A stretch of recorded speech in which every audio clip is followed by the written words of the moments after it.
नमस्कार स्टूडेंट, आज की आपकी इस क्लास में आप सभी का स्वागत है। जैसा कि पिछले वीडियो में हमने कहा था कि बॉन्ड ऑर्डर की जो ट्रिक होती है या जो इलेक्ट्रॉन के आधार पर अपन किसी मॉलिक्यूल में बॉन्ड ऑर्डर बता सकते हैं कि कितना उसमें बॉन्ड ऑर्डर होगा। तो इस तरीके से मैंने इसको पहले से ही लिख के रखा हुआ है। यदि किसी अणु में 10 इलेक्ट्रॉन होते हैं तो उसका बॉन्ड ऑर्डर 1 आता है। आप निकाल के भी देख सकते हैं उसमें। और यदि आपको टोटल इलेक्ट्रॉन यदि आपने उसमें काउंट कर लिए तो आपको पता चल जाएगा उसमें कितना बॉन्ड ऑर्डर होगा। तो जैसे ही इलेक्ट्रॉन यहाँ पे बढ़ते जाते हैं 10 से लेके यहाँ पे 14 तक आते हैं तो जो बॉन्ड ऑर्डर है आधा आधा पॉइंट क्या है बढ़ती जाती है। 1 रहेगी, फिर 1.5 हो जाती है, फिर 2, फिर 2.5 और फिर 3 हो जाती है। इसी तरीके से 14 से जब ऊपर इलेक्ट्रॉन आते हैं तो बॉन्ड ऑर्डर आधे आधे पॉइंट से घटने लगती है। तो 15 इलेक्ट्रॉन होंगे तो 2.5 बॉन्ड ऑर्डर आएगा। 16 इलेक्ट्रॉन होने पर 2 बॉन्ड ऑर्डर आता है और 17 इलेक्ट्रॉन होने पर 1.5 यानी कि 1.5 बॉन्ड ऑर्डर आता है। 18 इलेक्ट्रॉन होने पर 1 बॉन्ड ऑर्डर आता है। तो इसमें आप 14 इलेक्ट्रॉन की जो बॉन्ड ऑर्डर है वो 3, ये आप याद रखिए। यहाँ पे इलेक्ट्रॉन जैसे ही कम होंगे तो बॉन्ड ऑर्डर आधे पॉइंट से कम होने लगती है। 14 के ऊपर यदि इलेक्ट्रॉन ऊपर जाते हैं तो आधे पॉइंट से जो बॉन्ड ऑर्डर है यहाँ पे भी कम होने लगती है। तो आप इस मिड पॉइंट को याद रखिए, इस वाले को। तो आप इसके जितने भी इनकी है सारे की आप बॉन्ड ऑर्डर निकाल सकते हैं, ध्यान रख सकते हैं। इसमें आपको एक अपवाद मिलेगा CO+ यानी कि कार्बन मोनोऑक्साइड पे एक प्लस चार्ज है। इसमें 13 इलेक्ट्रॉन होते हैं। 13 इलेक्ट्रॉन होने पर इसकी बॉन्ड ऑर्डर 2.5 होनी चाहिए थी, लेकिन क्या है इसकी 3.5 होती है बॉन्ड ऑर्डर। ठीक है। इसके बाद संकरण निकालने के ये कुछ फॉर्मूले संकरण में अपन ने पढ़ लिया है, लेकिन उसको जो फॉर्मूले होते हैं वो उसके द्वारा अपन कैसे संकरण निकालते हैं वो नहीं अपन ने देखे थे। तो इसके 2 फॉर्मूले होते हैं, एक J है और एक J है। ठीक है ना। तो आप इससे किसी भी मॉलिक्यूल की जो आप वो निकाल सकते हैं, कुछ मॉलिक्यूल को छोड़ करके, क्योंकि कुछ मॉलिक्यूल ऐसे होते हैं जिनकी क्या है इसके द्वारा भी संकरण नहीं निकाल पाते अपन। ठीक है ना। तो उसकी अपन स्ट्रक्चर के द्वारा निकाल सकते हैं संकरण। तो जैसे ही अपन ऑर्गेनिक केमिस्ट्री पढ़ेंगे या मान चलो आगे के वीडियो आएंगे तो जैसे उसके एग्जाम्पल होंगे मैं उसको आपको बताते जाऊंगा। अभी फिलहाल आप लोग ये जो फॉर्मूले हैं इसको आप नोट कर लीजिए, और इसके जो मीनिंग जो वर्ड है वो क्या होते हैं वो भी हम आपको इसमें बताए दे रहे हैं। और इसके एक एक दो अपन एग्जाम्पल भी देखेंगे कि कैसे अपन को इस फॉर्मूले से संकरण को अपन को निकालना है। तो इसको भी आप नोट कर लेना। ये है SN का मतलब होता है स्टेरिक नंबर। तो इस फॉर्मूले के द्वारा अपन एक नंबर निकालते हैं और उस नंबर से अपन को पता चल जाता है कि कौन में Sp होगा, कौन में Sp2 होगा, कौन में Sp3 होगा, तो वो सारे अपन अभी डिस्कस करेंगे। यहाँ पे एक छोटी सी सारणी बना लेंगे, उसमें जितना स्टेरिक नंबर आएगा, ठीक है ना, तो उसमें कौन सा संकरण होगा वो भी अपन देख लेंगे। तो SN का मतलब है स्टेरिक नंबर, और यहाँ पे 1/2 V का मतलब होता है balance electron in central atom. तो जो सेंट्रल एटम होता है, ठीक है ना, तो उसमें कितने बैलेंस इलेक्ट्रॉन यानी कि लास्ट कोर्स में कितने इलेक्ट्रॉन उपस्थित हैं उनकी संख्या यहाँ पे लिखना पड़ती है। M का मतलब है number of monovalent atom. Monovalent atom का मतलब होता है ऐसे इलेक्ट्रॉन जिनकी या ऐसे परमाणु जिनकी संयोजकता 1 होती है, जैसे कि हाइड्रोजन। और हेलोजन में अपन लिखेंगे क्लोरीन, फ्लोरीन, है ना। अगर हेलोजन की बात करें तो हेलोजन में हो जाते हैं आपके फ्लोरीन, क्लोरीन, ब्रोमीन और आयोडीन, ये आपके हेलोजन होते हैं। ठीक है ना। तो M की जगह पे अपन को ऐसे इलेक्ट्रॉनों की संख्या है, ऐसे परमाणु की इलेक्ट्रॉन की संख्या लिखना है जिनमें क्या है बाहरी कोश में केवल एक ही इलेक्ट्रॉन हो, है ना। तो मोनोवैलेंट या केवल एक ही संयोजकता रखते हैं, है ना, उनकी अपन को यहाँ पे संख्या रखना है। इसके बाद C का मतलब है कैटायनिक चार्ज। ठीक है ना। मॉलिक्यूल पे कितना कैटायनिक चार्ज यानी कि प्लस चार्ज है, वो एनायनिक चार्ज यानी कि कितना उस पे एनायनिक चार्ज है, तो वो अपन को यहाँ पे रखना होते हैं। इसके बाद दूसरा फॉर्मूला होता है एसएन का मतलब वही है स्टेरिक नंबर, और इसमें अपन को निकालना होता है number of bond pair electron, यानी कि बंध बनाने में कितने इलेक्ट्रॉन भाग लेते हैं वो अपन को इसमें देखना है। और दूसरा होता है लोन पेयर, जो सेंट्रल एटम होता है उस पर कितने लोन पेयर हैं वो अपन को इसमें लिखना होते हैं। फिर इन दोनों का अपन प्लस कर देते हैं, ठीक है ना, तो उसका स्टेरिक नंबर आ जाता है, और उस स्टेरिक नंबर के आधार पर अपन पता कर लेते हैं कि उसमें कौन सा संकरण होना चाहिए। इसके अलावा एक कार्बन, ये केवल कार्बन एटम के लिए है, ये ट्रिक है। यदि कार्बन कार्बन में सिंगल बॉन्ड है तो उसमें है ना हमेशा sp3 संकरण होगा, ये बिल्कुल फिक्स है, ठीक है ना। यदि कार्बन कार्बन के बीच में डबल बॉन्ड है तो इसमें जो संकरण होगा वो sp2 होता है। कार्बन कार्बन के बीच में यदि ट्रिपल बॉन्ड है तो इसमें हमेशा sp संकरण होगा। कार्बन के अगल बगल में डबल बॉन्ड है तो इसको ट्रिपल बॉन्ड में ही गिना जाता है, इसलिए इसमें जो संकरण आएगा वो sp होता है। जैसे कि CO2 मॉलिक्यूल है ना, कार्बन डाइऑक्साइड में जो कार्बन है वो इसी तरीके से जुड़ा होता है, और उसमें क्या होता है sp संकरण होता है। तो इस तरीके से ये जो कार्बन है ना, तो ये कार्बन, ये केवल कार्बन में ही आपको लगाना है, किसी और दूसरे मॉलिक्यूल में अपन को नहीं लगाना है, नहीं तो अपना ये गलत हो जाएगा। तो ये जो वाली जो ट्रिक है ये केवल कार्बन एटम के लिए ही मान्य है। अब इसके बाद इन दोनों फॉर्मूले का अपन उपयोग करके है ना संकरण निकालने का प्रयास करेंगे अपन, ठीक है ना। तो इसको मैं ये फॉर्मूला लिखा रहेगा, इसको मैं इरेज किए दे रहा हूँ, इसको आप नोट डाउन कर लेना इसको, ठीक है ना। और ये फॉर्मूला है ना, इन दोनों फॉर्मूले का अपन कुछ मॉलिक्यूल पर है ना यूज करेंगे, और अपन देखेंगे कैसे अपन को संकरण निकालना है। इस वाले फॉर्मूले को इन मॉलिक्यूल पर अपन अप्लाई करके देखेंगे। तो सबसे पहले NO2 प्लस पे देखते हैं अपन, ठीक है ना। NO2 प्लस पे, NO2 प्लस पे स्टेरिक नंबर निकालेंगे इसका, पहले 1/2, इसके बाद कोष्टक, V का मतलब balance electron on central atom, तो सेंट्रल एटम में बैलेंस इलेक्ट्रॉन देखना है कितने होते हैं, तो नाइट्रोजन में 5 बैलेंस इलेक्ट्रॉन होते हैं, 5। प्लस में M का मतलब है मोनोवैलेंट, मतलब ऐसे परमाणु, अपन ऐसे परमाणु है ना, क्योंकि इसमें लिखना है कि जिनमें एक इलेक्ट्रॉन यानी कि बाहरी कोश में एक इलेक्ट्रॉन हो, तो जो ऑक्सीजन है इसमें एक इलेक्ट्रॉन नहीं होता है बाहरी कोश में, ठीक है ना। तो इसको अपन नहीं लिखेंगे, इसमें लिखेंगे 0, क्योंकि कोई भी इसमें मोनोवैलेंट परमाणु उपस्थित नहीं है। मोनोवैलेंट परमाणु में आपको हाइड्रोजन और हेलोजन के परमाणु लेना है, अगर वो नहीं है तो यहाँ पे अपन 0 लिख सकते हैं। इसके बाद इसमें प्लस चार्ज है, ठीक है ना, तो यहाँ पे इसमें माइनस लगाएंगे। कैटायनिक कितना है, 1 है। कैटायनिक का मतलब होता है, कैटायनिक का मतलब प्लस चार्ज लेना है, और एनायनिक का मतलब माइनस चार्ज लेना है। तो एक कैटायनिक है तो 1 लिख देंगे, और एनायनिक इसमें है नहीं है तो आप चाहे 0 लिख दो या कुछ भी ना लिखो, कोई दिक्कत नहीं। इसके बाद इसको अपन है ना 1 घटाएंगे तो ये 4 हो जाएंगे, तो ये आ जाएगा 4/2, और इसका भाग देंगे तो 2 आ जाता है, तो स्टेरिक नंबर 2 आता है। तो अपन पहले देख लेते हैं कि स्टेरिक नंबर 2 आने पर कौन सा संकरण होगा, स्टेरिक नंबर 3 आने पर कौन सा संकरण होगा, स्टेरिक नंबर 4 आने पर कौन सा संकरण होगा, तो वो अपन यहाँ पे पहले मेंटेन कर ले रहे हैं।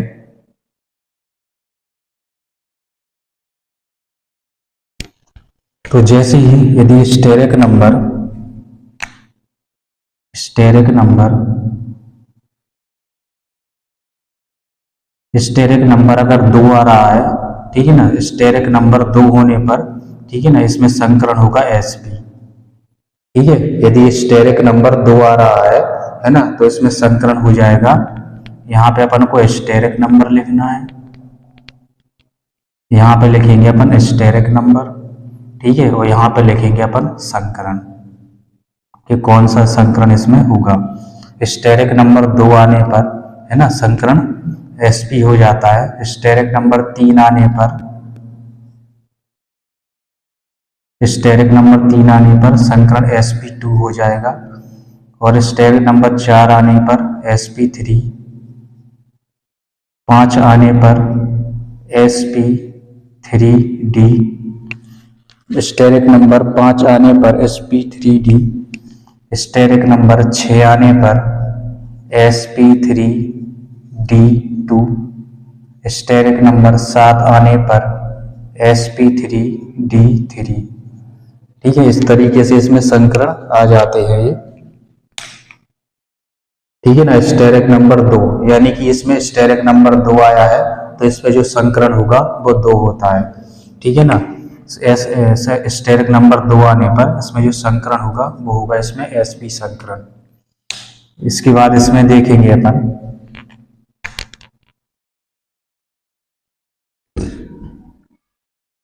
NO3-, इसका स्टेरिक नंबर निकालेंगे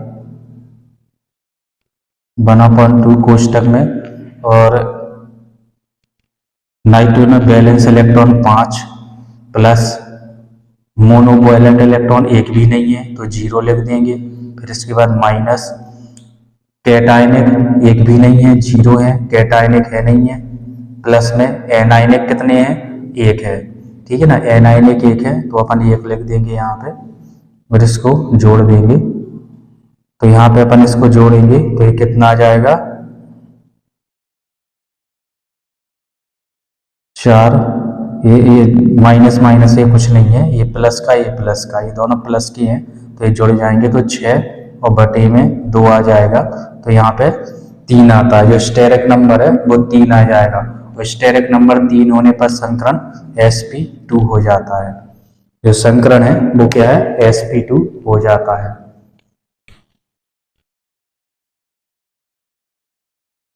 इसी तरीके से अब NH4 का देखेंगे अपन, NH4 प्लस, इसका स्टेरिक नंबर निकालेंगे 1/2, और इसमें मोनोवैलेंट बैलेंस इलेक्ट्रॉन है 5 प्लस में, इसके बाद मोनोवैलेंट इलेक्ट्रॉन 4 है, हाइड्रोजन है तो 4 लेंगे अपन तो 4 आ जाएगा।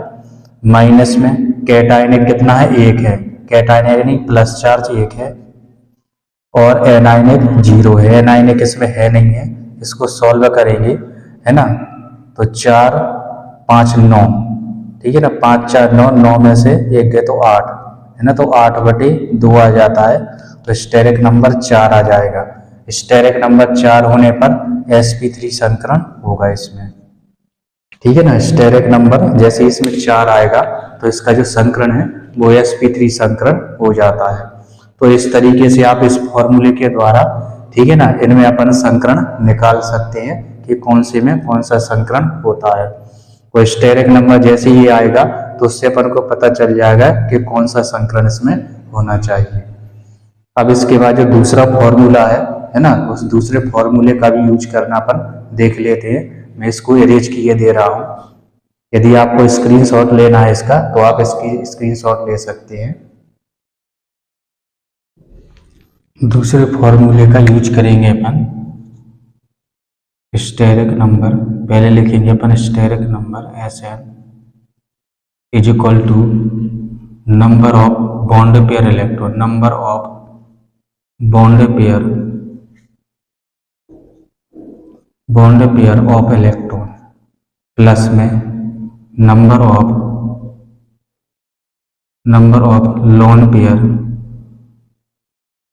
Loan pair of electron.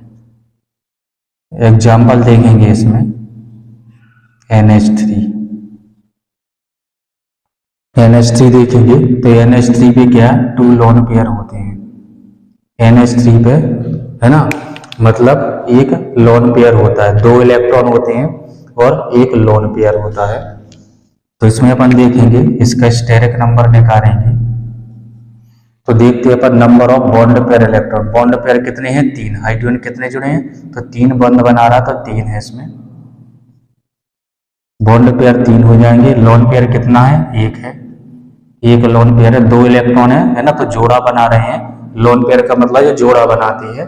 ठीक है, तो इसमें अपन देखेंगे तो ये 4 आ रहा है, और स्टेरिक नंबर 4 होने पर क्या आता है, sp3 संकरण आता है।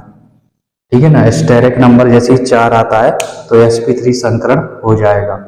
और देखेंगे इसकी एग्जाम्पल। दूसरा एग्जाम्पल है H2O। H2O पे 2 लोन पेयर होते हैं इस तरीके से H2O पे। तो इसमें अपन देखेंगे SN नंबर, स्टेरिक नंबर देखेंगे इसका। तो इसमें लोन पेयर कितने हैं, 2 हैं। और बॉन्ड पेयर, बॉन्ड कितने बना रहा है, 2 बना रहा है, तो टोटल हो जाते हैं 4। और 4 होने पर जो संकरण है वो sp3 हो जाता है। इस पे जो संकरण है वो sp3 हो जाता है। इस तरीके से अपन ने, है ना, संकरण निकालने के इन फॉर्मूले का यूज करना देखा है। तो मेन होता है फॉर्मूला याद करना। यदि फॉर्मूला आपको याद है तो आप कहीं पे भी इसको अप्लाई कर सकते हैं। ठीक है ना, तो कहीं पे कोई फॉर्मूला अप्लाई होगा, कहीं पे कोई फॉर्मूला अप्लाई हो गया, है ना। ऐसा नहीं है कि दोनों फॉर्मूले एक ही मॉलिक्यूल पर लग जाए, ऐसा कम ही देखने को मिलेगा। ठीक है ना, तो जैसे जैसे मॉलिक्यूल आएंगे, है ना, तो वहां पे अपन इन फॉर्मूले का यूज करना, है ना, सीखते जाएंगे। अभी यहाँ पे कुछ, है ना, एग्जाम्पल के द्वारा अपन ने निकालना सीखा कि अपन को कैसे निकालना है। ठीक है ना, तो इस तरीके से अपन ने ये कंप्लीट कर लिया है। ठीक है ना, अगला जो अपना नेक्स्ट टॉपिक है वो है हाइड्रोजन बॉन्ड के बारे में। तो हाइड्रोजन बॉन्ड का पूरा डिटेल अपन पढ़ेंगे। ठीक है ना, तो जो हाइड्रोजन बॉन्ड है, ठीक है ना, क्या होता है ना, कौन से मॉलिक्यूल में होता है। ठीक है ना, तो ये सारा अपन, है ना, हाइड्रोजन बॉन्ड पढ़ेंगे। इसके अलावा हाइड्रोजन बॉन्ड के प्रकार भी अपन को पढ़ना है, तो मैं इसको अरेंज किए दे रहा हूँ। और उसके बाद अपन हाइड्रोजन बॉन्ड के बारे में पढ़ेंगे। तो जो हाइड्रोजन बंध है, ठीक है ना, एक सहसंयोजक बंध ही होता है। इसमें क्या होता है, जब हाइड्रोजन परमाणु किसी प्रबल ऋण विद्युत, यानी कि जिनकी विद्युत ऋणात्मकता ज्यादा होती है, उसके साथ जुड़ा होता है, तो इसका जो साझे का जो इलेक्ट्रॉन है वो उच्च ऋण विद्युतीय परमाणु की ओर चला जाता है। इससे क्या होता है कि हाइड्रोजन परमाणु पर आंशिक धनावेश और जो उच्च ऋण विद्युतीय परमाणु है उस पर आंशिक रूप से, है ना, ऋणावेश उत्पन्न हो जाता है। ठीक है ना, इस तरीके से एक बंध बनता है, एक अतिरिक्त बंध बनता है, जिसको, है ना, डॉटेड लाइन के द्वारा अपन प्रदर्शित करते हैं, और इसी बंध को अपन हाइड्रोजन बंध कहते हैं। तो इसमें अपन पहले इसकी परिभाषा देखेंगे कि क्या लिखेंगे अपन इसमें। तो देखते हैं अपन, इसमें लिखेंगे अपन, जब हाइड्रोजन परमाणु, जब हाइड्रोजन परमाणु, जब हाइड्रोजन परमाणु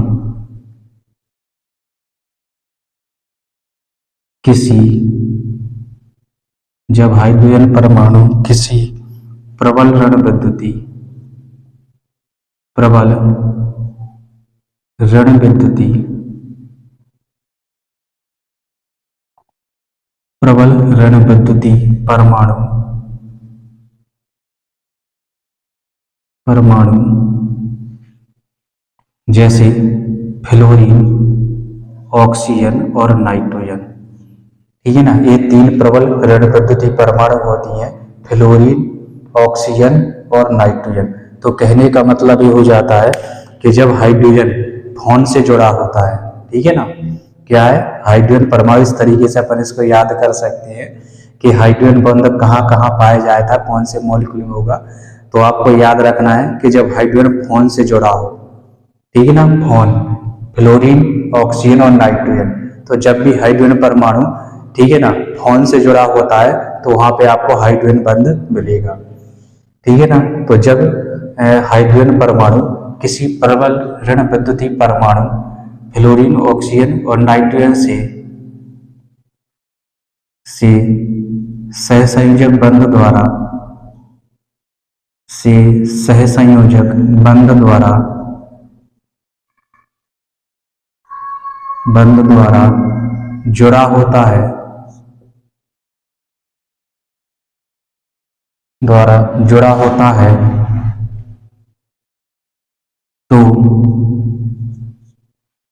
तो प्रबल ऋण विद्युतीय परमाणु, तो प्रबल ऋण विद्युतीय परमाणु, तो प्रबल ऋण विद्युतीय परमाणु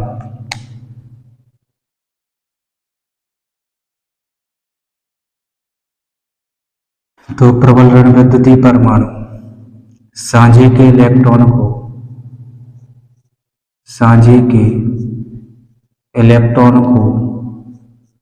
अपनी ओर आकर्षित कर लेता है, अपनी ओर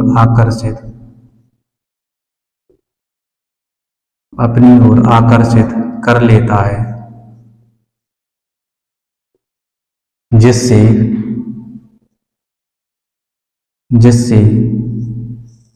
प्रबल ऋण विद्युतीय परमाणु पर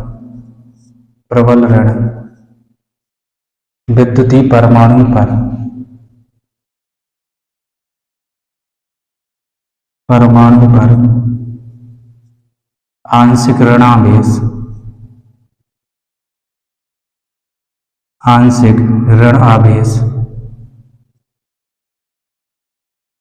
और हाइड्रोजन परमाणु पर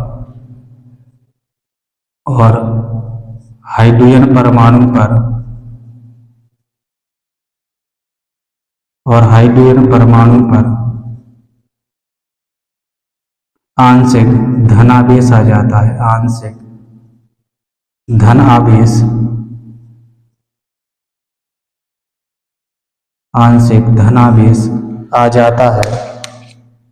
आंशिक धनावेश आ जाता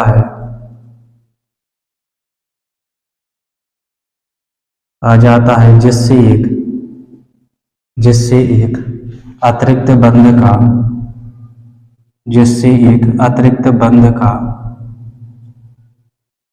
बंध का निर्माण होता है,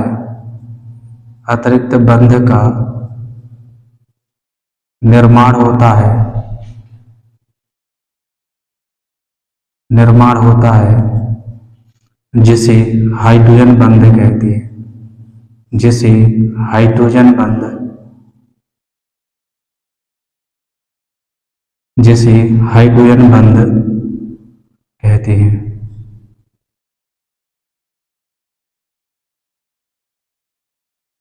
और इसे बिंदुकित रेखा से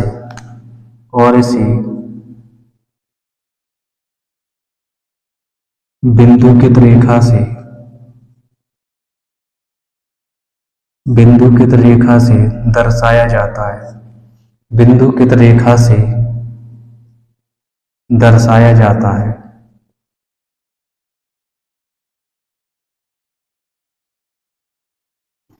ठीक है। तो इस तरीके है ना। तो जो हाइड्रोजन परमाणु है जब फोन से जुड़ा हो, ठीक है ना, तो इसमें क्या होता है कि जो इसका जो साझे का जो इलेक्ट्रॉन है वो अधिक ऋण विद्युतीय परमाणु की ओर खिसक जाता है, जिससे प्रबल ऋण विद्युतीय परमाणु पर आंशिक ऋणावेश और हाइड्रोजन परमाणु पर आंशिक धनावेश आ जाता है। इससे एक अतिरिक्त एक्स्ट्रा बॉन्ड का निर्माण होता है और उसी को ही अपन हाइड्रोजन बंध कहते हैं,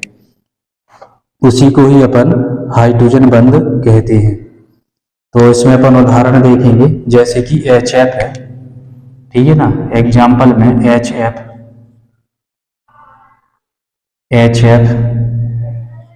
H2O, ठीक है ना। तो इसमें क्या होता है, डायरेक्टली जुड़ा होना चाहिए हाइड्रोजन से, कोई प्रबल ऋण विद्युतीय परमाणु डायरेक्टली जुड़ा होना चाहिए, इनडायरेक्टली नहीं।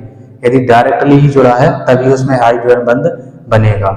अब ये जो हाइड्रोजन बंध है ये दो तरीके से बन सकता है, या तो ये अपने ही मॉलिक्यूल में बना ले, या इसके साथ में यदि दूसरा मॉलिक्यूल आ जाता है तो वहां पे भी ये बना लेते हैं। तो इस तरीके से अंता और अंतराय दो प्रकार के हाइड्रोजन बॉन्ड होते हैं। तो इसमें क्या होता है, जो हाइड्रोजन है ना, और जो फ्लोरीन है, ये प्रबल ऋण विद्युतीय परमाणु है। इससे क्या होता है, इसमें जो साझे के जो इलेक्ट्रॉन है इसको अपनी ओर खींच लेता है। इससे क्या होता है, फ्लोरीन पे ऋणावेश आ जाता है, ठीक है ना, और हाइड्रोजन पे धनावेश आ जाता है। इस पे ऋणावेश आ जाएगा और इस पे धनावेश आ जाता है, इस तरीके से।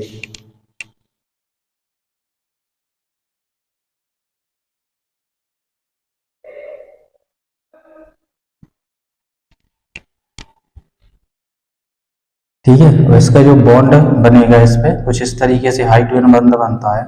यहाँ पे HF, यहाँ पे F रहेगा, इसके बाद यहाँ पे डॉटेड लाइन इस तरीके से दर्शाते, फिर यहाँ पे H रहेगा और यहाँ पे F रहेगा। तो इस तरीके से इसमें ये जो बना है ये है हाइड्रोजन बॉन्ड।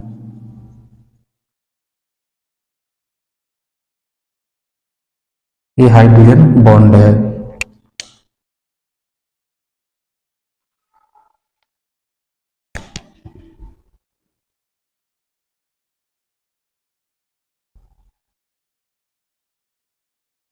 इसी प्रकार H2O में भी बनता है, इसी प्रकार H2O में भी बनेगा।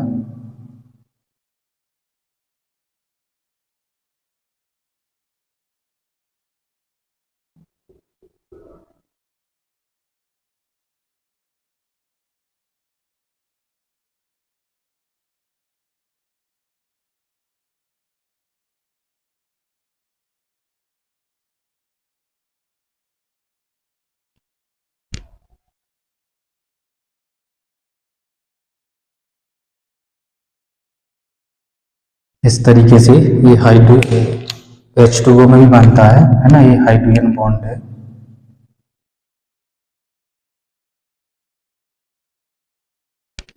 तो इस तरीके से हाइड्रोजन बॉन्ड का निर्माण होता है, ठीक है ना। तो इसको याद करने की एक ट्रिक याद रखना कि जब भी हाइड्रोजन परमाणु बॉन्ड से जुड़ा होता है तो वहां पे हाइड्रोजन बॉन्ड मौजूद होगा।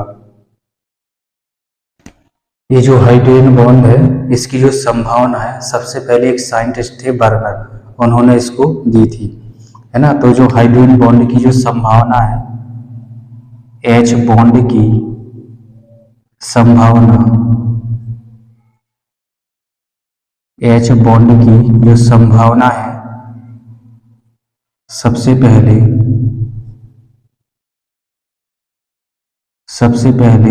बर्नर ने की थी, सबसे पहले बर्नर ने की थी, ठीक है ना। तो जो हाइड्रोजन बॉन्ड के बारे में सबसे पहले बर्नर ने बताया था। इसके बाद फिर मूरे, बेनवेल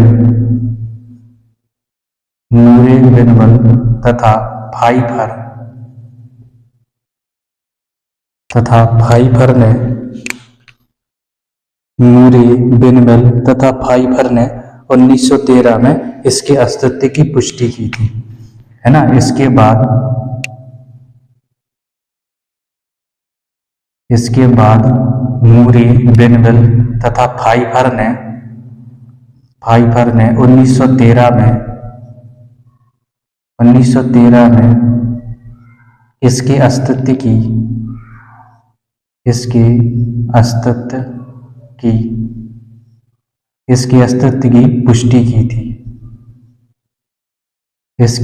की पुष्टि की थी। तो सबसे पहले हाइड्रोजन बॉन्ड के बारे में, है ना, बर्नर ने बताया था। फिर उसके बाद और अन्य वैज्ञानिक मूरे, बेनवेल और फाइफर ने 1913 में इसके अस्तित्व की पुष्टि की थी कि वास्तव में जो हाइड्रोजन बॉन्ड है वो होता है, ठीक है ना। इससे संबंधित कुछ क्वेश्चन भी पूछे जाते हैं, है ना, जैसे कि SO2 गैस है, ठीक है ना, और जो H2O द्रव में होता है ना, तो क्या कारण है इसका, है ना। तो इस तरीके के इससे रीजनिंग क्वेश्चन भी पूछे जाते हैं, है ना। तो इससे संबंधित कुछ रीजनिंग क्वेश्चन भी अपन करेंगे, ठीक है ना। हाइड्रोजन बॉन्ड निर्माण की कुछ शर्तें भी होती हैं, ठीक है ना। तो उसके लिए अपन, है ना, अगली क्लास में अपन पढ़ेंगे हाइड्रोजन बॉन्ड बनने की क्या शर्तें होती हैं, हाइड्रोजन बॉन्ड के कौन से प्रकार होते हैं, है ना, और इससे संबंधित कुछ रीजनिंग क्वेश्चन भी हैं, है ना। तो उसको अपन अगली क्लास में करेंगे। तो आज तक की क्लास में बस इतना ही। इसी तरीके से हंसते रहिए, खेलते रहिए, मुस्कुराते रहिए और पढ़ते रहिए। वीडियो यदि अच्छा लगे तो अपने दोस्तों के साथ जरूर शेयर कीजिए। नमस्कार।